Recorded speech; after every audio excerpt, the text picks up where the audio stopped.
Hey, what's up, guys? Welcome to English Football Club Barcelona, your Barcelona channel in English. Well, we have some news. Well, there are some news that we have to talk about. But before starting, I want to remind you that if you're not subscribed and you don't want to miss any of our daily videos talking about Barcelona's news, you can hit this. You can hit the red button that you have down there, like this. You will be able to be on date about Barcelona. And now, yes, let's start.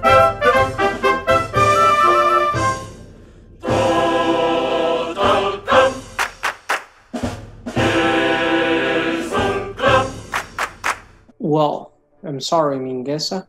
I cover you. Yesterday, there was an article in Marca about one of the ex-managers of the youth teams of Barcelona. His name is Frank Artiga. Sorry. And I don't know what's going on with the light. Well, and he talked about the future players that they are coming, and he's saying, well, let's talk about some of them. For example, he talked about Ansu Fati. He said that his quality was unbelievable. He was very great. He was great. But the problem is that they were afraid how he could manage that pressure when he arrived at the first team. But it seems he did it well. Actually, you remember last year when he was with the first team, he did a very good season. And also he talked about Mingueza. He said about Mingueza is other case because nobody believed him. Actually, Mingueza said he was not doing well in the formative football in Barcelona. But I don't know why between Garcia Pimienta and Koeman, this is something that they like it. And finally, here we have him. Finally, he's in the first team. About Ricky Puig, he said he has DNA Barcelona. I think the same. I think actually he has much dynamism when he is on the field. I don't know why I understand Koeman, for example. Koeman wants a midfield more defensive, and Ricky Puig is not. But for example, he talked about he likes Moriba too. He likes Moriba. That remember his contract is still not renewed. And actually in Barcelona they are a bit upset because his agents wanted to talk with want a new meeting with Laporta talking about the renewal, but they want it on Friday, and it's a bit far on dates, so they are not really happy at all. If you see me all the time touching there, it's because of the light.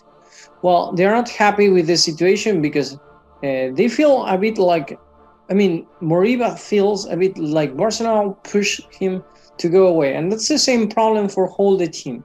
Whole the team are seeing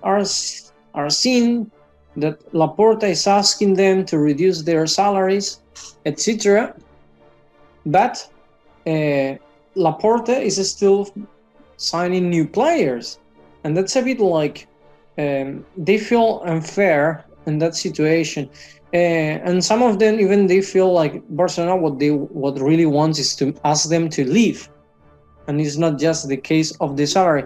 I understand that situation, and I think somehow it's true. I mean, some of the players Barcelona doesn't want them to leave, but other players, those players who just stay for the salary. So what Barcelona wants really is to make them away because they don't leave the team or they don't love the team. They just love the money, and the team is like, well, if whoever wants to stay with lower money, okay. If not, well, we can sell them and put them in another team. I understand both sides, but yeah, I understand what players may feel, and well, and that's one of the problems with Moriba. The problem that we don't have with Alejandro Valde, because Valde, as soon as he had the problem, he had the options to go with his first team, he renewed his contract with the Barcelona and everything done. So while then actually he's doing the preseason already with the first team. Valde that Frank and Artiaga, he said that we cannot rush. He's very fast He has a good technique. He can play very well, but in the formative levels, he actually read it in other places too. He has shown some problems doing while defending, and that's very difficult, very a hard problem for actually for a left back. So he's saying we should give him more minutes in Barcelona B, and because put him on the first team directly could be not good for him. And later he talked about other ones too, but I'm going to name Nico Gonzalez, because about Nico Gonzalez, he said he's a very strong player. It's the midfield that Barcelona really needs. In case we don't have Moriba, could be a good option, but he still needs. He's doing a fantastic season with the Barcelona B, but he still needs more minutes with whatever it's doing with the Barcelona B. But I think he should start playing with the first team, really. And last one, he talked about Gabi, Pablo Martin. He said he's too young. Last year he was playing with the youth teams yet, and we cannot rush. He could be perfect. He's very fast, and mentally he's fast too. I've seen the field and playing, but he needs more minutes in Barcelona B, and later in 2-3 years, yes, he will be able to play for the first team. Well, that's about the young teams, about the young players. So you can see we have a very good future for the team, but also we need to strengthen some positions, because we don't have players. For example, we have now Dest, that we bought him, but we don't have exactly a strong right back. Later we have other problems. For example, on the forward, if we don't have enough forward players. And the next one, I read yesterday that PSG finally they decided not to go for Messi. They called Messi, they saw the situation, and it's not as they thought, or they might think, and finally they decided not to go for Messi. So that dream of meeting them, I mean Neymar and Messi together in the Paris team, or in the team of Paris, finally will not happen. And with this movement, and without Manchester City and all those teams, it seems that he will stay. But now what we really need is to see that contract that Barcelona supposedly have for him. Other one that it may stay, it's Neto, the goalkeeper. Actually, this I think is not a good option. I read that Barcelona received some offers for Neto, but they rejected because they want at least 13 million euros, because that's what Barcelona has to pay yet. And there were two teams from Premier League and from Italy. I don't know which ones, but he will start the preseason with Barcelona, and he will play some matches because, as you know, Ter Stegen is still injured. I really don't like this thing, because I think we should sell him, get money for him, because he's a very good player. I'm not a very good goalkeeper. I'm not saying he cannot stay in Barcelona, but he will not have minutes. And we have Iñaki Peña, which should get more minutes, and now the preseason he should be there playing for Barcelona. And having Neto is a bit like cutting again Iñaki Peña progression, and that's not good, I think, for the player and for the team, actually.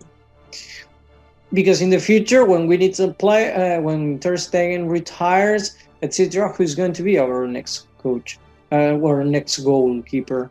Well, also I read that Benitez, who is now in Everton, he wants to strengthen his defense, and one of the options is Lenglet after Jerry Mina leaving the team, the Everton.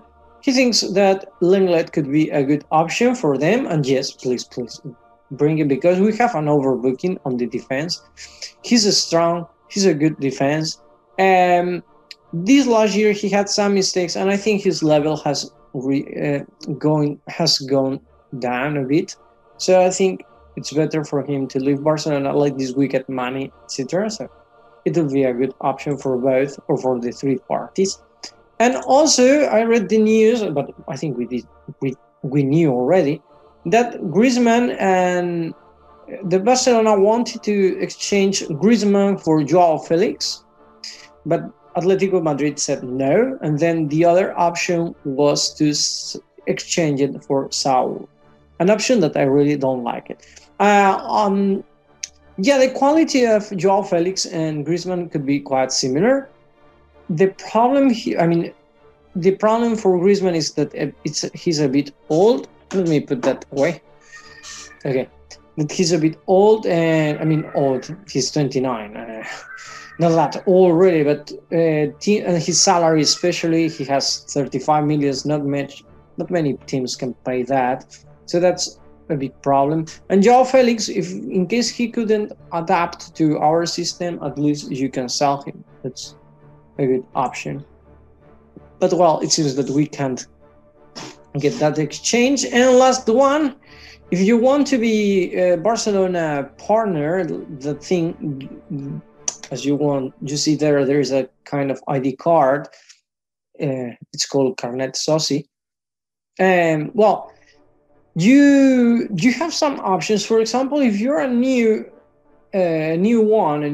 partner, there are two options. One is you pay now and do everything. You get discount on tickets of the matches and 10% discounts of things like that, like t-shirts or other stuffs.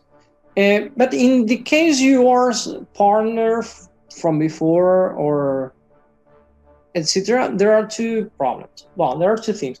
If you're a partner and last year you paid, but you couldn't go to see the matches, this year you can ask for an extension and pay next year. But if you paid last year, you probably will have to pay this year. And this is a problem because this year Spain will not allow to go everyone to the stadiums. I think it's around 50% of the capacity. So if there are more partners than options of going to the stadium, the team, Barcelona will do a draw and will choose who will be able to go to the match.